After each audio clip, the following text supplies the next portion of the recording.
ஓம் தத் சத் பரப்பிரமணே நமக. ஓம் தத் சத் பரப்பிரம குருவே நமக. ஆனை முகனாறு முகநம்பிகை பொன்னம் பலவன் ஞான குருவாணியை உள்நாடு உருவாய் அருவாய் உலகாய் இலதாய் மறுவாய் மலராய் மணியாய் ஒளியாய் கருவாய் உயிராய் கதியாய் விதியாய் குருவாய் வருவாய் அருள்வாய் குகனே.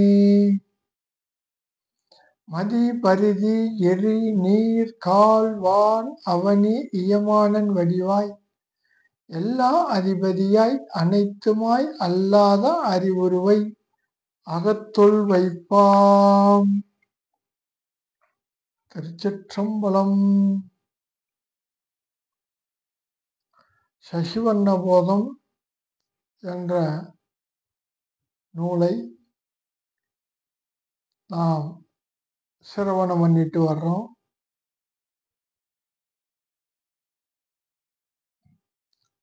இந்த வேதாந்த நூல்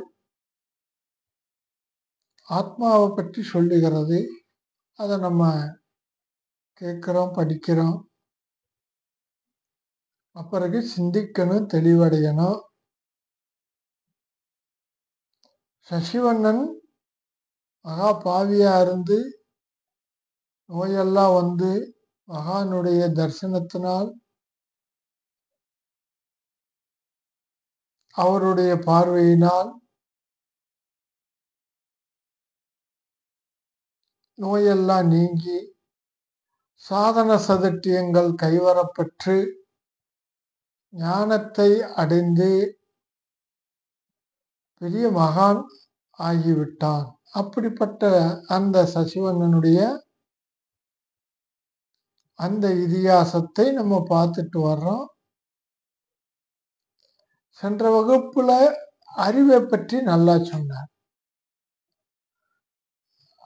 அறிவு இருந்தாத்த ஞானம் வந்தாத்த அஞ்ஞானம் போகும், மோட்சம் அடையும்னு சொன்னார். அப்ப அறிவுனா என்னங்கிற விஷயத்தெல்லாம் நம்ம பார்த்தோம்.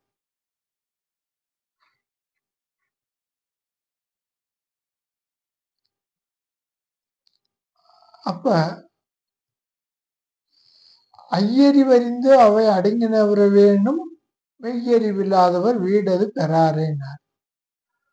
அதாவது ஐயறிவு அறிந்து அவை அடங்கினவரேனும் மெய்யறிவில்லாதவர் வீடது பெறாரே.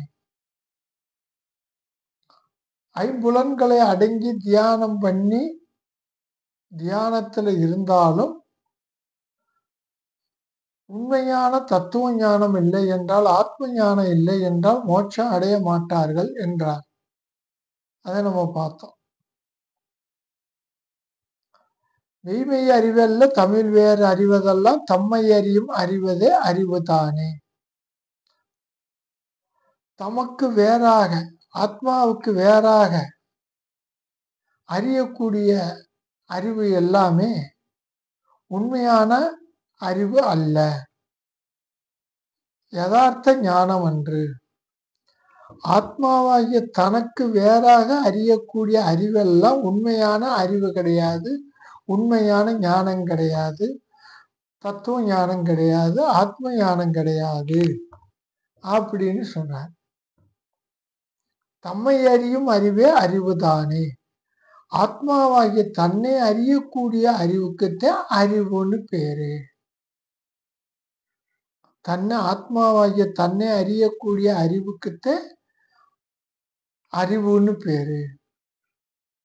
அவரது எல்லாம் அறிந்தவர் ஆவார். தன்னை அறிந்தவர் எல்லாம் அறிந்தவர் ஆவார். வள்ளுவர் அதத்தையும் சொல்றார். அறிவுடையார் எல்லாம் உடையார், அறிவிலார் என்னுடையரேனும் இலர். அறிவுங்கிறத இந்த இடத்துல ஆத்ம ஞானத்தை வள்ளுவர்னு சொல்றார். அதையும் நம்ம தெரிஞ்சுக்கிறணும்.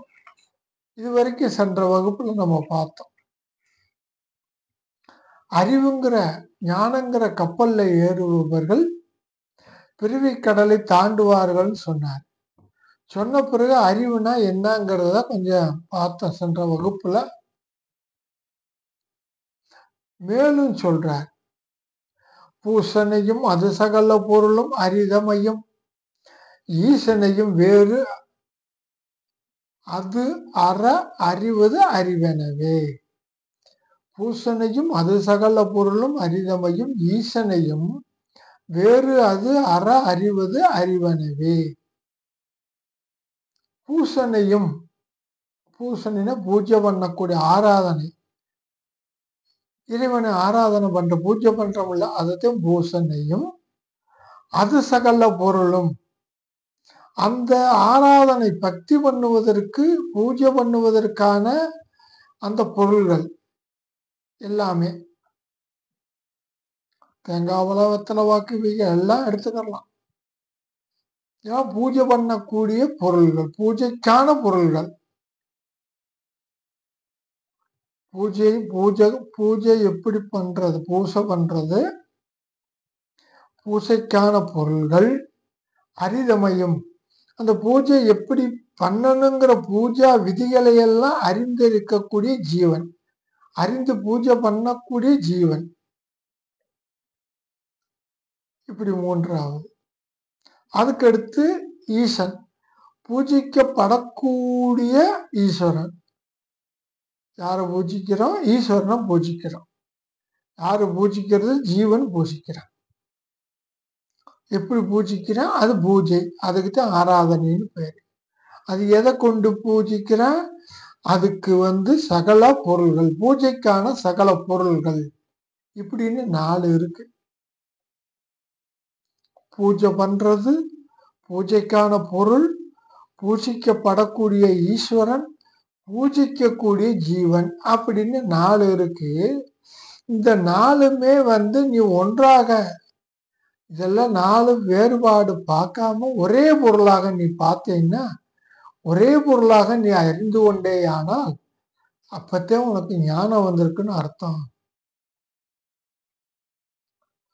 வேறு அது அற அறிவது அறிவனது, அபேதமாக அறிவது.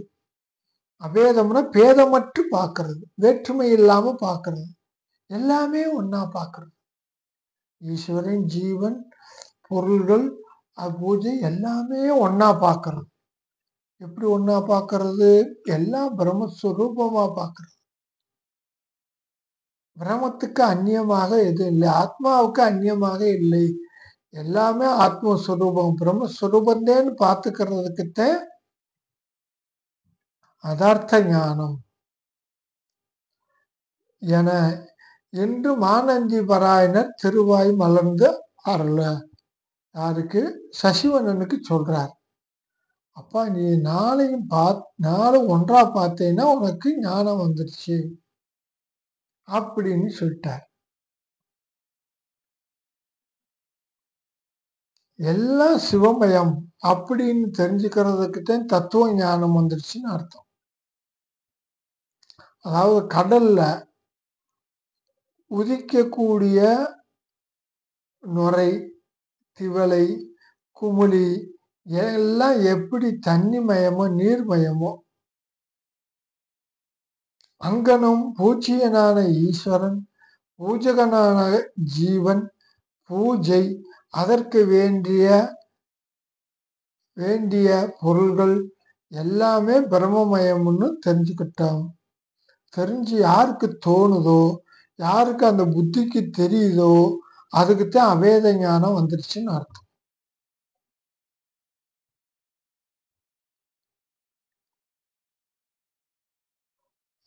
அப்படின்னு மானந்தி பராயணர் சசிவண்ணனுக்கு சொல்றார்.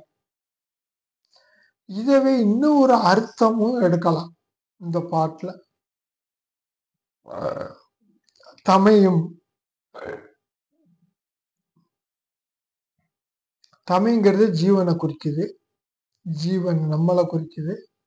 ஈஸ்வரன்கிறது ஈஸ்வரனை குறிக்குது, பூஜிக்கப்படக்கூடிய ஈஸ்வரனை குறிக்குது. இந்த 2 பேரும் உபாதினால பேதம். இப்படி உபாதினால பேதம். ஈஸ்வரன் மாயையிலிருந்து தோன்றியிருக்கிறான், ஜீவன் அவித்தையிலிருந்து தோன்றியிருக்கிறான். ஈஸ்வரன் பிரம்மத்துல மாயையிலிருந்து தோன்றினவன் ஈஸ்வரன். பிரம்மத்திலிருந்து அவித்தையில உதித்தவன் ஜீவன். அந்த ஒரே பிரம்மம்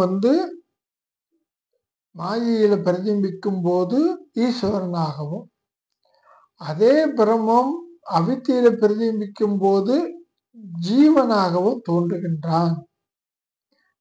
அந்த ஈஸ்வரனும் ஜீவனும் ரெண்டு பேருக்கு வேறுபாடு இருக்கிறது. அவன் மாயில பிரதிபித்திருக்கிறான் ஈஸ்வரன், ஜீவன் அவித்தையில பிரதிபித்திருக்கிறான். அது சுத்த சலத்துல பிரதிபித்தது மாதிரி நல்லா தெரிவான்.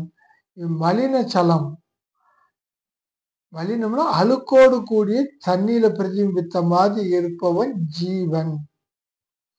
இது ரெண்டு பேரும் உபாதி. உபாதின்னா காரியம் ஆயிடுச்சு.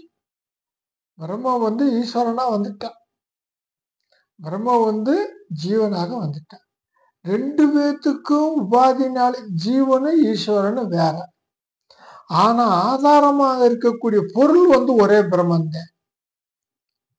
பிரம்மந்த மாயையில ஈஸ்வரனாகவும், அதே பிரம்மம் அவித்தியில ஜீவனாகவும் தோன்றுது. அந்த ஈஸ்வரனும் ஜீவனும் வேற வேற. அவனுக்கு இவனுக்கு சம்பந்தம் கிடையாது, அவ்வளவு வித்தியாசம் இருக்கு. அவன் எல்லாம் அறிபவன் ஈஸ்வரன், இவன் சர்வே ஜீவன் அற்ப ஐக்கியன். அவன் சர்வ சக்தி வாய்ந்தவன் ஈஸ்வரன், இவன் கொஞ்சம் போல சக்தி வாய்ந்தவன். அவன் எல்லா பக்கமும் இருக்கிறான் ஈஸ்வரன், நம்ம உடம்பளவுல இருக்கிறான் ஜீவன். இப்படியெல்லாம் வேறுபாடு இருக்கு. இது உபாதியில வேறுபாடு.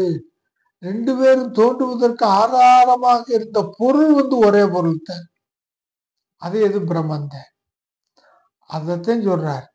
இப்படிங்கிற இந்த ஞானம் உனக்கு வந்துருச்சுன்னா உபாதியில பேதம், உபாதி இல்லாம ஆதாரமா இருக்கக்கூடிய அதிஷ்டானமாக இருக்கக்கூடிய அந்த பொருள் சைத்தன்யம் ஒரே பொருள் தான் அப்படின்னு தெரிஞ்சுக்கிட்டா அதுதான் நான் அப்படின்னு. அதே யதார்த்த ஞானம் தான், இது உண்மையான ஞானம்.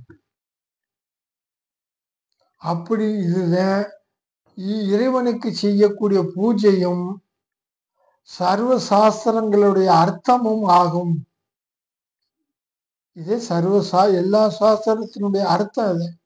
வேதாந்த சாஸ்திரத்துடைய அர்த்தம் என்னன்னு கேட்டா, ஜீவனும் ஈஸ்வரனும் வேற வேற, ரெண்டு பேருக்கு ஆதாரமா இருக்கக்கூடிய பொருள் ஒரே பொருள் தான் அப்படின்னு தெரிஞ்சுக்கிட்டு இருக்குத சாஸ்திரத்தினுடைய முடிவான கருத்து அப்படின்னு. இத நீ தெரிஞ்சுக்க. இதுவே இறைவனுக்கு செய்யக்கூடிய பூஜை அப்படின்னு சொல்றார். அப்படின்னு மானந்தி பராயணர் சொல்லுகின்றார்.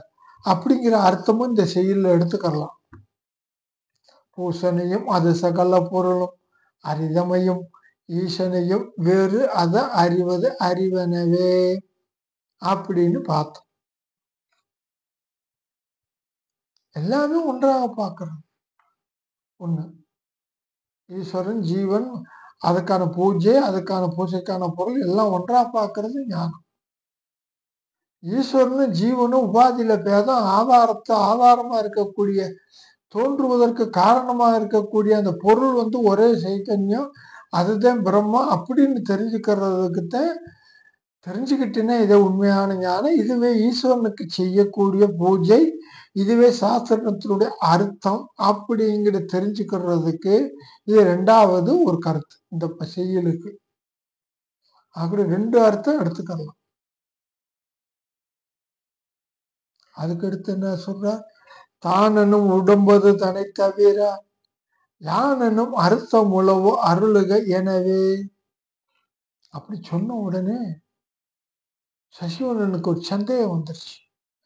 தானனும் உடம்பது தானே தவிர, நாங்கிறது உடம்புதான் தெரியுது,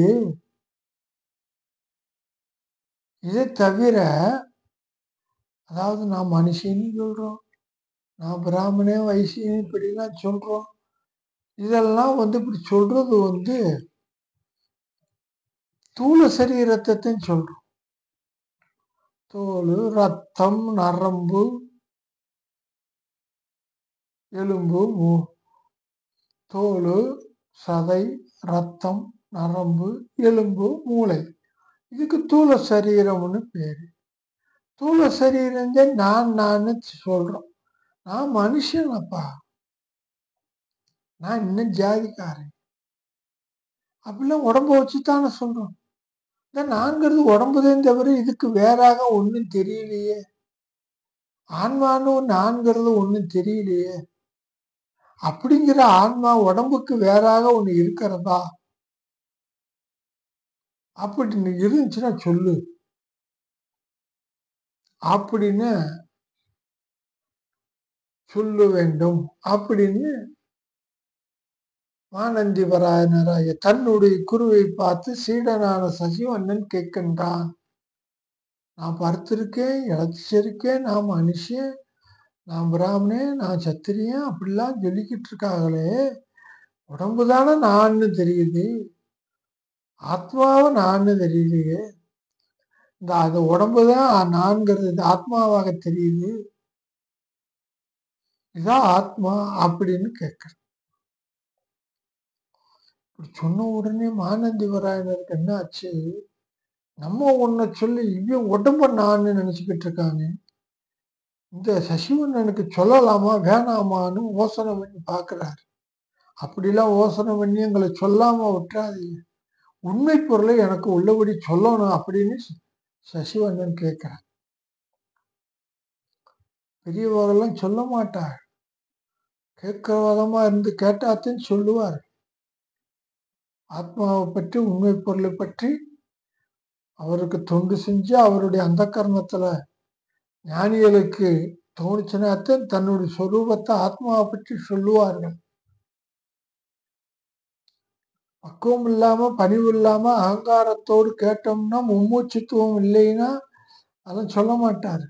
ஞானத்தை போதிக்க மாட்டாரு, உபதேசம் பண்ண மாட்டாரு.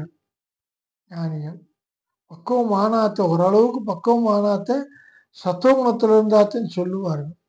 அந்த மாதிரி எனக்கு இல்லை, ஒன்றும் சொல்லாம விட்டுறாதேன்னு சசிவண்ணன் கேட்கிறார்.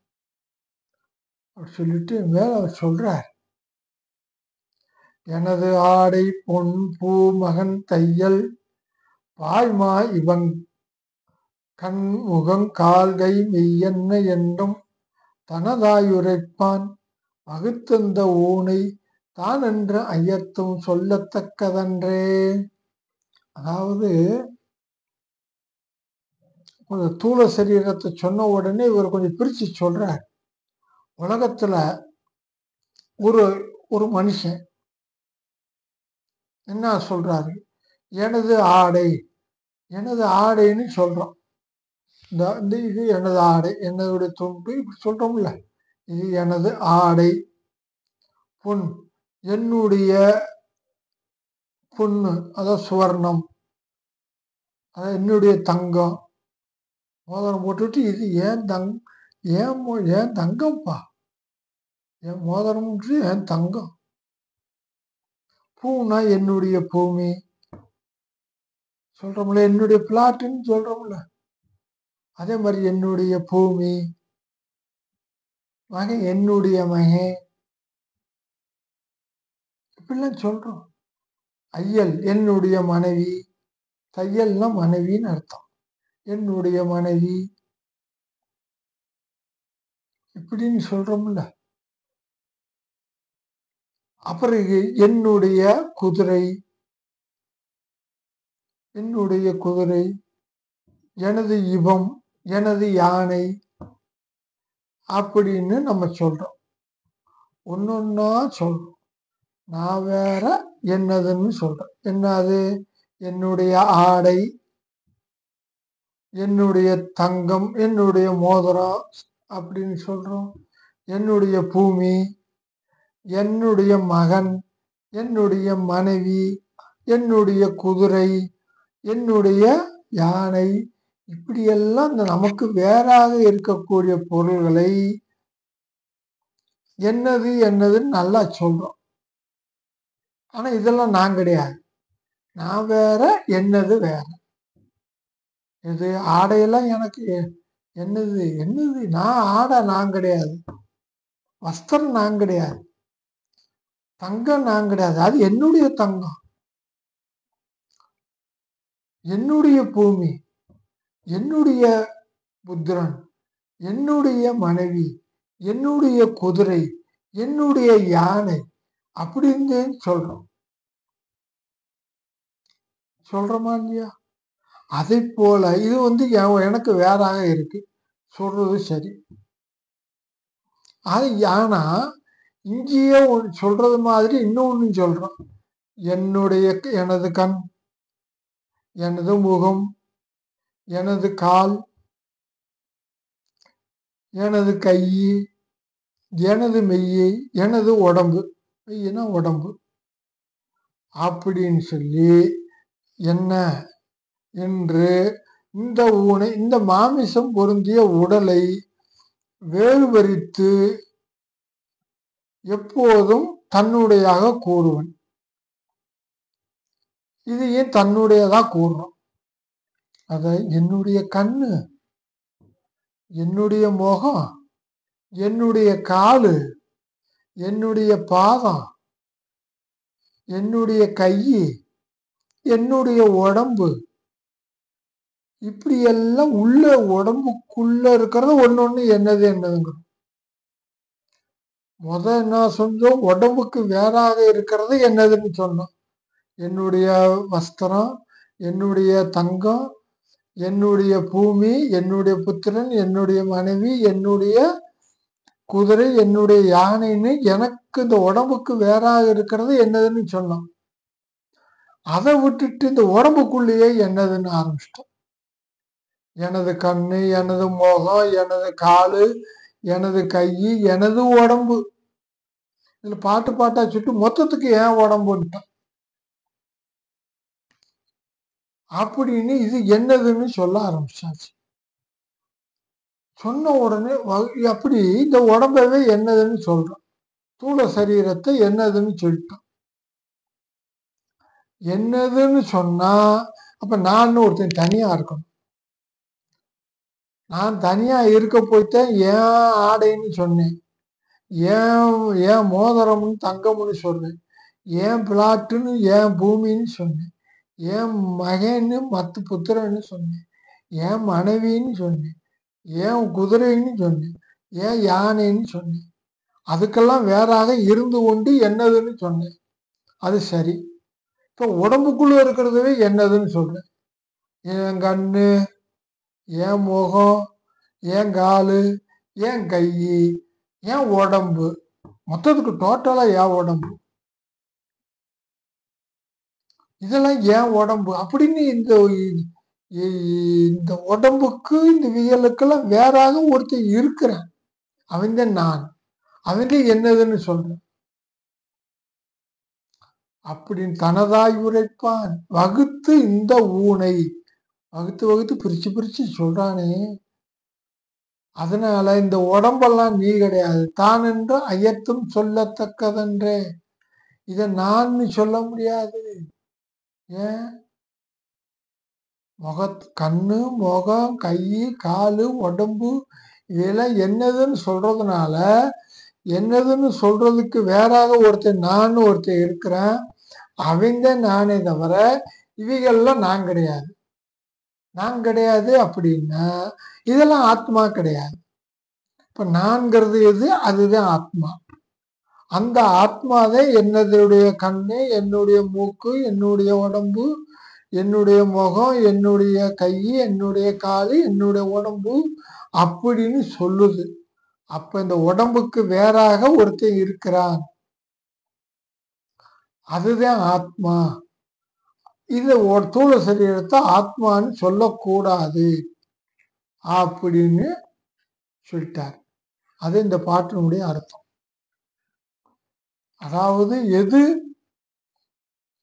என்னடுதுன்னு சொல்றோமோ, அதாவது மமதைக்கு விஷயமோ என்னதுன்னு சொல்றோமோ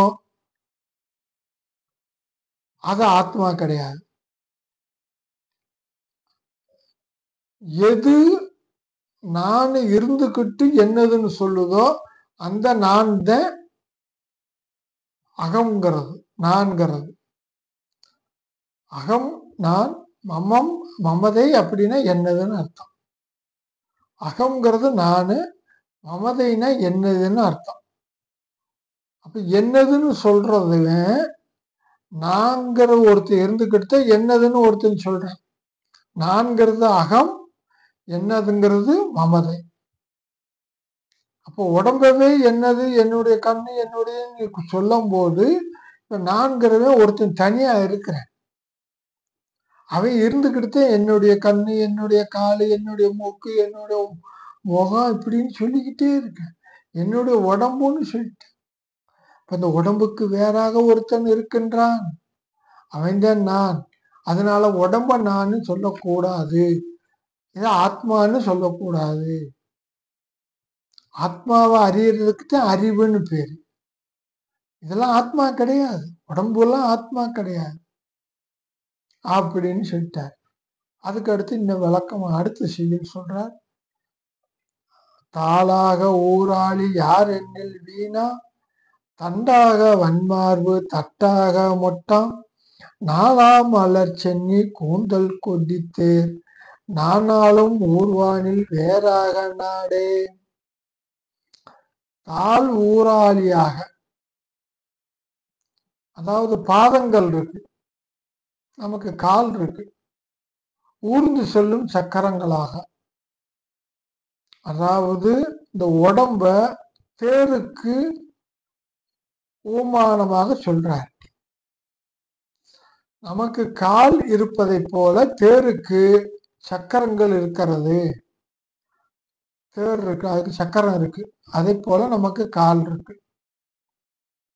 வெண்ணில் வீணா தண்டு ஆறாக, நமக்கு முதுகுல வீணா தண்டுன்னு ஒண்ணு இருக்கு, அஞ்சுரு ஆணி முதுகு தண்டு ஒண்ணு இருக்கு.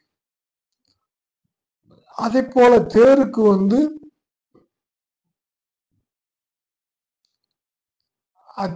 அஞ்சுரு ஆணி இருக்கு.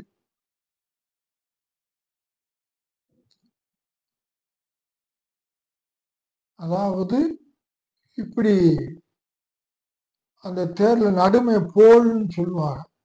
அது அது அதுக்கு அது அது இருந்தாத்த அது எல்லாத்தையும் தாங்கு.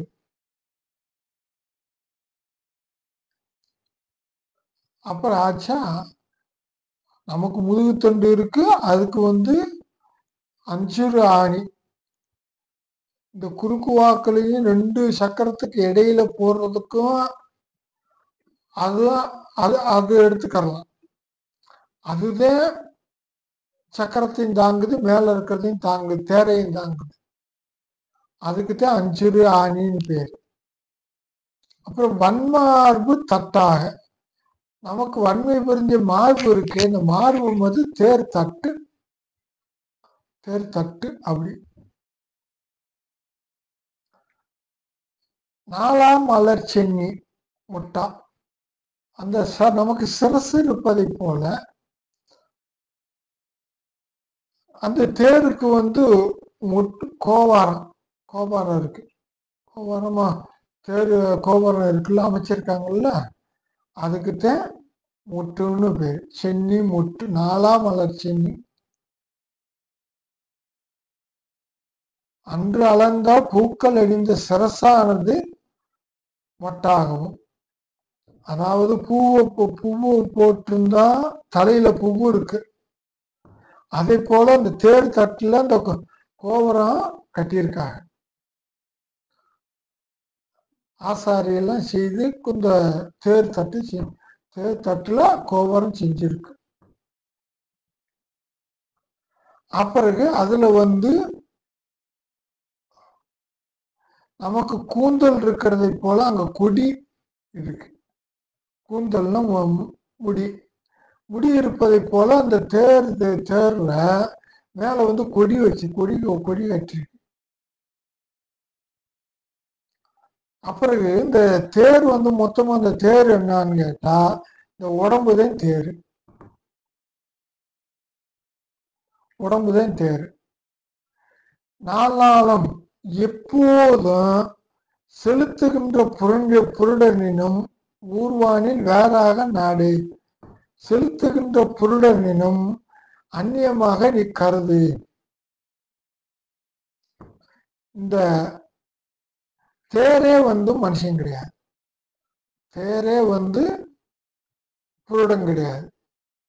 தேர் எப்படி இருக்கு, 2 சக்கரம் உடையதாக இருக்கிறது. அதுக்கு அச்சு ஆணி இப்படி இருக்கு, 2 தேர் சக்கரத்துக்கு சேர்ந்து இருக்கிறதுக்கு அச்சாணி. அதுக்கு தேர் தட்டு இருக்கு, அதுக்கு மார்பு. சிரசு நமக்கு தலை இருப்பதை போல அதுக்கு கோபுரம். அதுல நமக்கு முடி இருப்பதை போல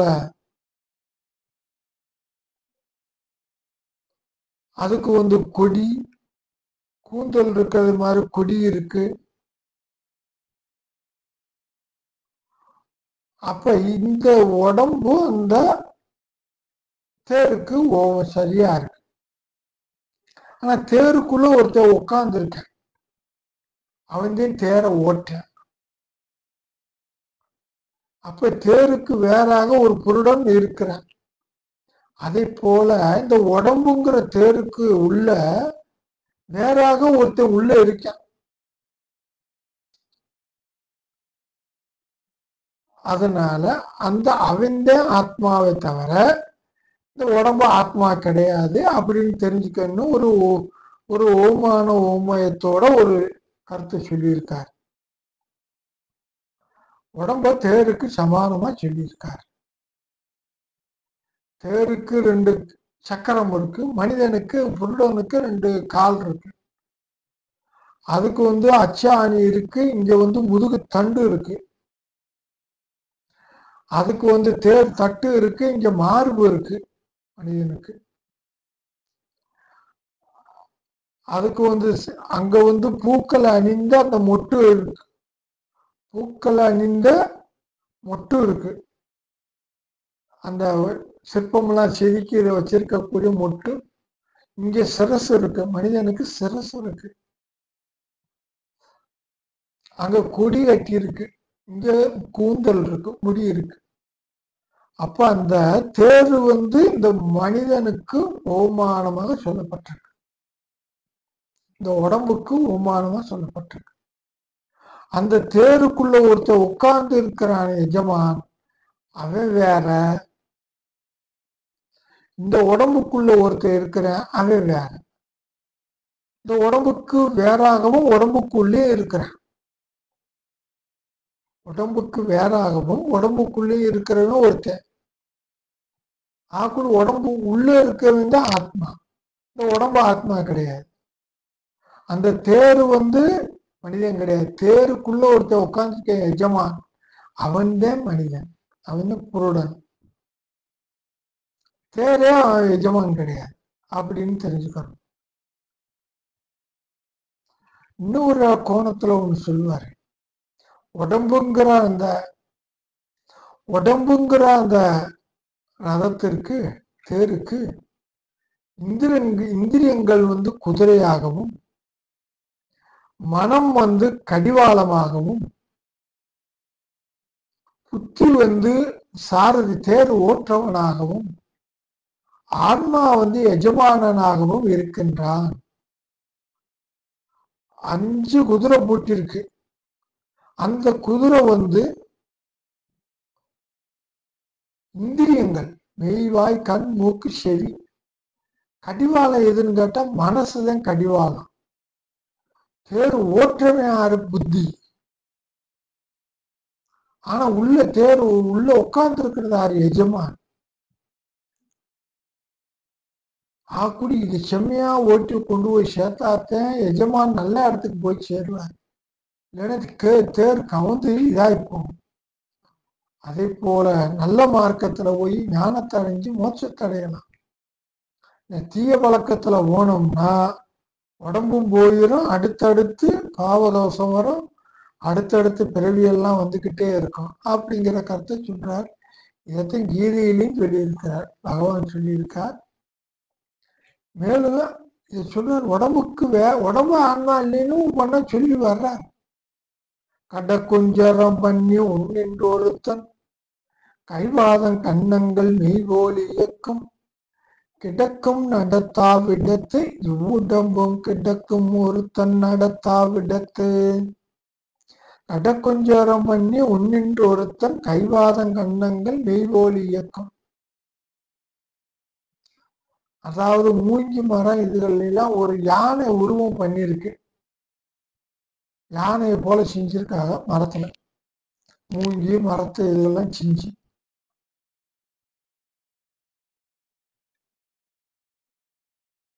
செஞ்ச உடனே அந்த யானை அந்த உருவத்துக்குள்ள ஒருத்தர் உள்ள போயிட்டான். ஒரு மனுஷன் உள்ள போய் அவன் என்ன செய்ய தும்பிக்கையை பிடிச்ச ஆட்டுறேன்.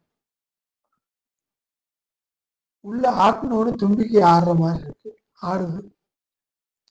காலு அப்படியே ஆட்டு. கால் ஆடுது.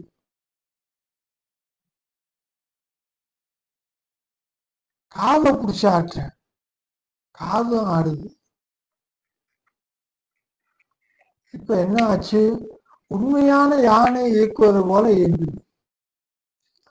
யானை இயங்குறது போல இயங்கிக்கிட்டு இருக்கு. எப்படி? தும்பிக்கை ஆட்டணும்னு இவர் யானை தும்பிக்கை ஆட்டுற மாதிரி இருக்கு. அப்புறம் காலை ஆட்டினாக்கு காலை ஆட்டுற மாதிரி இருக்கு. நடக்கிற மாதிரி இருக்கு. காதுகளை பிடிச்சி ஆட்டினான்னா யானை உருவம் தானே பண்ணிருக்கேன். உள்ள இருந்து ஒருத்தவங்களும் வேலை பார்க்குறேன். தும்பிக்கை பிடிச்சி ஆட்டுறேன். காலை பிடிச்சி நடக்கிறேன். காதை பிடிச்சி உள்ள இருந்து ஆட்டுறேன். உள்ளே முடிக்கி ஆணை இருந்து எல்லாம் இருக்கிற மாதிரி தெரியுது. ஆனா உள்ள இருக்கவே இதெல்லாம் செய்யலைன்னு வச்சுக்கிறோம். உள்ள ஒரு மனுஷன் உள்ள இருக்கானே, தும்பிக்கையை ஆட்டாம காலையும் ஆட்டாம காதையும் பிடிச்சி ஆட்டாம சும்மா இருந்தான்னா அந்த யானை உருவம் அப்படியே இருக்கும். அதை போலத்தான் இந்த உடம்புக்குள்ள ஒருத்தர் இருக்கேன். அவன் பிடிச்சி எல்லாம் ஆட்டினாத்த இதெல்லாம் ஆடும். உடம்பு பூரா ஆடும். இல்லைன்னா ஆடாது. இந்த உடம்புக்குள்ள ஒருத்தன் தனியா இருக்கு. அவன் பிடிச்ச ஆட்டணும்.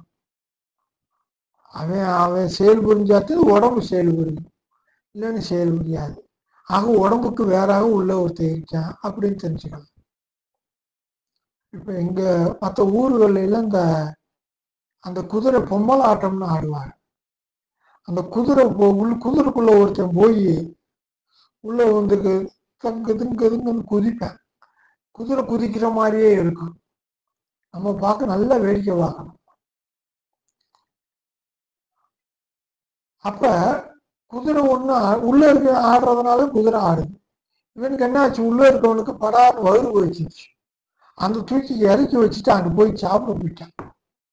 குதிரை என்ன செய்யுது? அதுவாட்டுக்கு அசையாம இருக்கு. ஒண்ணு நடக்கலாம். அவன் வெளியே போயிட்டான். சாப்பிட போயிட்டான்.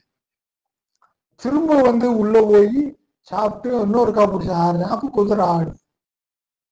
குதிரைக்காக்கு உள்ள இருக்கிறது வேற, குதிரை வேற தெரிஞ்சுக்கிட்டோமா இல்லையா? அதே போலதான் இங்கே ஆணையை சொல்றாரு. அதனால அந்த உடம்புக்கு வேறாக உள்ள ஒருத்தர் இருக்கிறான்னு சொல்றாரு. அதை தெரிஞ்சுக்க. அதனால உடம்பு ஆன்மா கிடையாது. ஏன்னு கேட்டா உடம்பு எதை ஆன்மாவா அறியணும்னு சொல்லியிருக்காரு. உடம்பு ஆன்மா அல்ல. உடம்பு அறிஞ்சிருக்கிறேன்னா அது உடம்பு, அது ஆத்மா கிடையாது அப்படின்னு சொல்லிட்டாரு. அடுத்த வகுப்புல இன்னும் விரிவா சொல்றாரு. ஆத்மா ஒவ்வொன்றும் நீதி கிடையாது. இதெல்லாம் ஆத்மா அல்லன்னு சொல்லி வர்றது. கடைசியில ஆத்மாவை பத்தி சொல்லுவார். அங்க நம்ம அடுத்து பார்க்கலாம்.